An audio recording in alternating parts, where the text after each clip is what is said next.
আমাদের নামাজের ক্ষেত্রে যে ত্রুটিটা সবচেয়ে বেশি এবং প্রকট, সেটা হলো আমাদের নামাজের মধ্যে বেশিরভাগ মানুষই আমরা তাড়াহুড়ো করি। আমাদের নামাজের মধ্যে ধীরস্থিরতা খুব কম।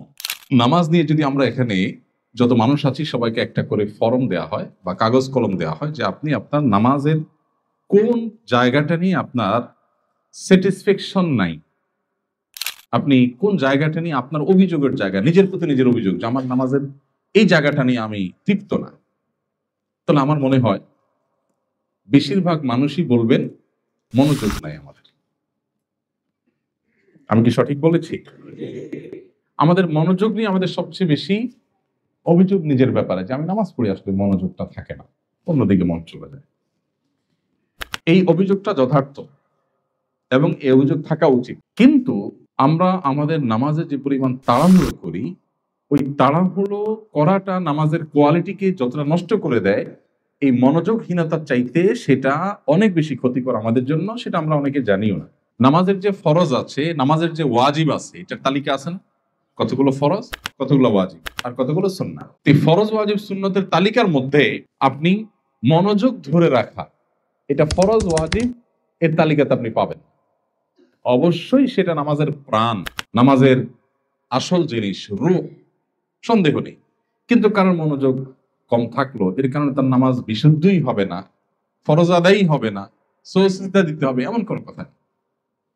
কিন্তু তাড়াহুড়ো এটা যদি একটা লেভেল ক্রস করে চলে যায়, তাহলে সেক্ষেত্রে নামাজ হবেই। কারণ নামাজের মধ্যে ধীরস্থিরতা মিনিমাম একটা লেভেল পর্যন্ত থাকা, এটা হাম্বলি ফুকাহে কেরামের মতে ফরজ, হানাফি মাযহাব এর উলামা ইকরামের মতে ওয়াজিব। তার মানে সব উলামা ইকরাম একমত যে আবশ্যক, মাত্রা নিয়ে মত পার্থক্য আছে। যেহেতু এদেশে আমরা বেশিরভাগ মানুষ হানাফি ফিক ফলো করি, অতএব ওয়াজিব তো নিশ্চিত। বরং অনেক ইমামদের মতে, সৌদি আরবের আলেমদের মতে এটাও ফরজ। তাহলে এই যে নামাজের মধ্যে তাড়াহুড়ো করা, এটা নামাজ নষ্ট পর্যন্ত করে দিতে পারে। অথচ বেশিরভাগ মানুষের মধ্যে আমাদের এই রোগটা, ব্যাধিটা আছে। এই ব্যাধিটা সম্পর্কে আমাদের অনেকের খবরও নেই, আমরা জানি না যে ব্যাধিটা আমার মধ্যে আছে।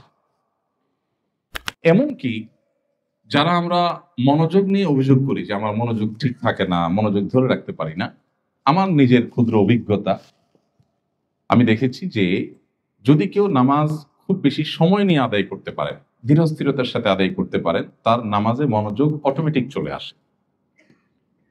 এটা আপনি আজকে থেকে ট্রাই করতে পারেন। আপনার 2 রাকাত নামাজের জন্য ধরা যাক আপনি 3 মিনিট বরাদ্দ করেন, আপনি আজ থেকে 2 রাকাত নামাজের জন্য 5 মিনিট বরাদ্দ করেন। 4 রাকাত নামাজ পড়তে আপনার 5-6 মিনিট সময় লাগে, আজকে থেকে আপনি 10 মিনিট টাইম বরাদ্দ করেন। রুকুতে যে পরিমাণ সময় আপনি অন্য সময় দেন, আজকে থেকে একটু বাড়িয়ে দেন। সেজদায় যে পরিমাণ সময় দেন, আজকে সেটাকে ডাবল করে দেন।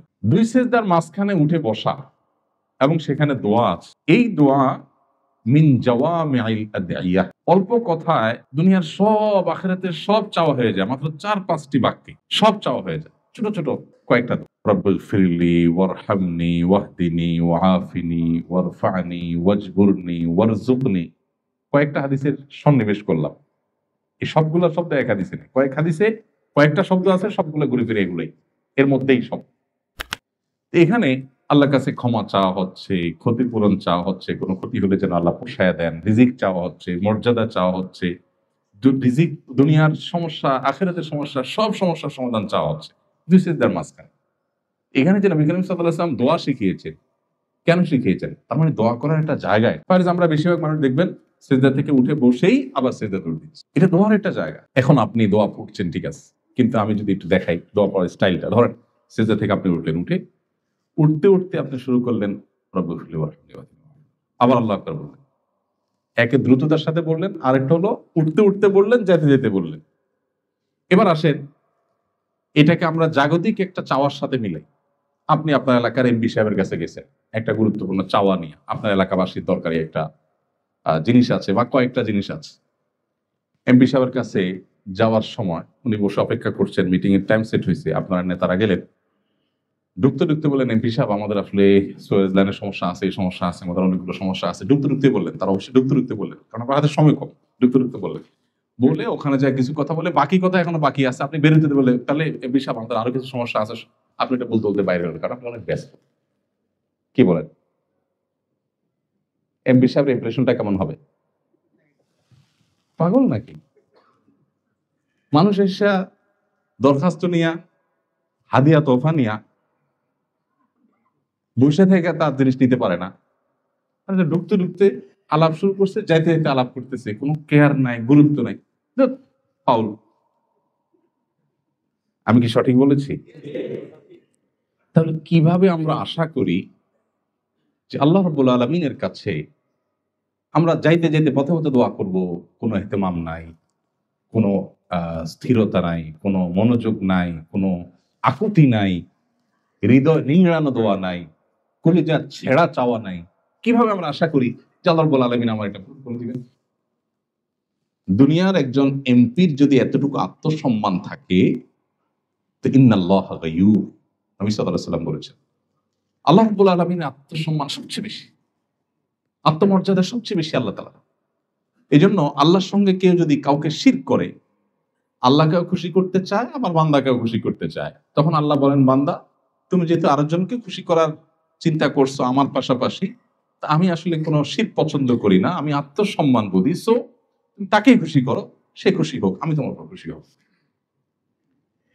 তাহলে আমাদের নামাজকে যদি আমরা পোস্টমর্টেম করা শুরু করে দেই, দেখা যাবে ওয়াল্লাহি বেশিরভাগ মানুষ আমাদের নামাজ টিকছে না।